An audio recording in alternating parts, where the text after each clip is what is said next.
Today, we will explore the troubling events that took place in a small town at around 4 a.m. on a December morning in 2004.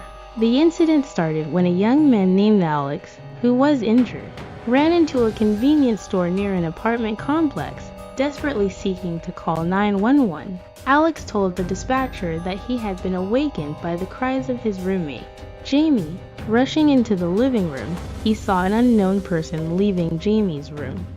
The intruder, upon seeing Alex, attacked him, causing injuries. Despite his wounds, Alex fought back and managed to escape the apartment.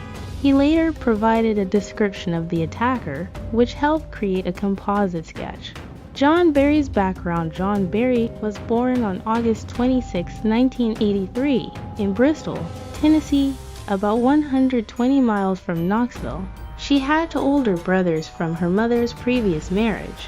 After graduating from high school in 2001, John enrolled at East Tennessee State University to study psychology and criminology.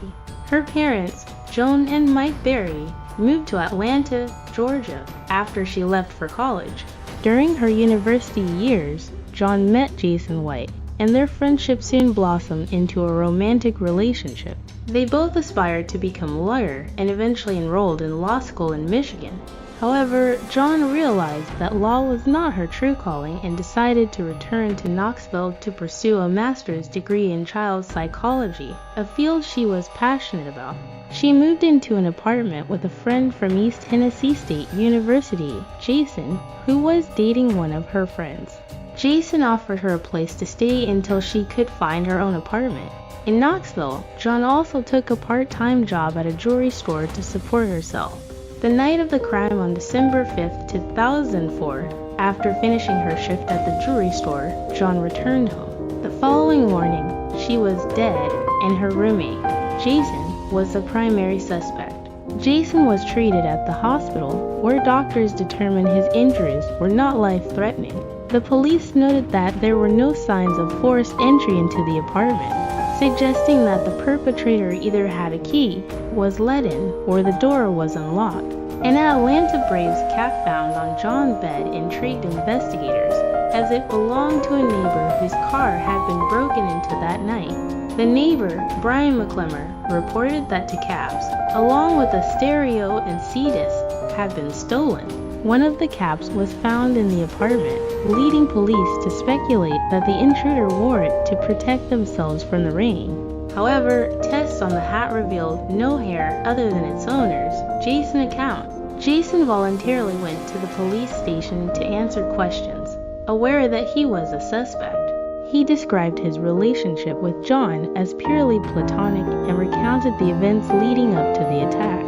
He stated that he returned home around 10:30 p.m. and found John wrapping Christmas gifts for orphan children. They chatted briefly before he went to bed, only to be awakened later by her screams. Jason claimed he saw an unknown man emerging from John's room. The intruder attacked him, stabbing him several times before Jason managed to push him away and escape the apartment. Jason believed John had also escaped, so he ran to a nearby convenience store to call 911. He could not explain how the intruder gained entry, but noted that the back door was rarely used and might have been left unlocked.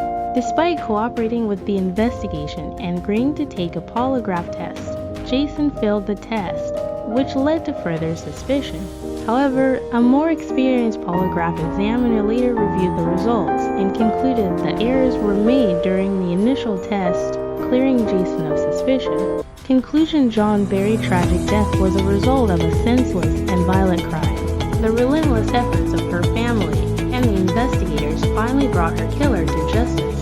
Taylor Lee Olson was held accountable for his actions, ensuring that John's memory would be honored and that justice would be served.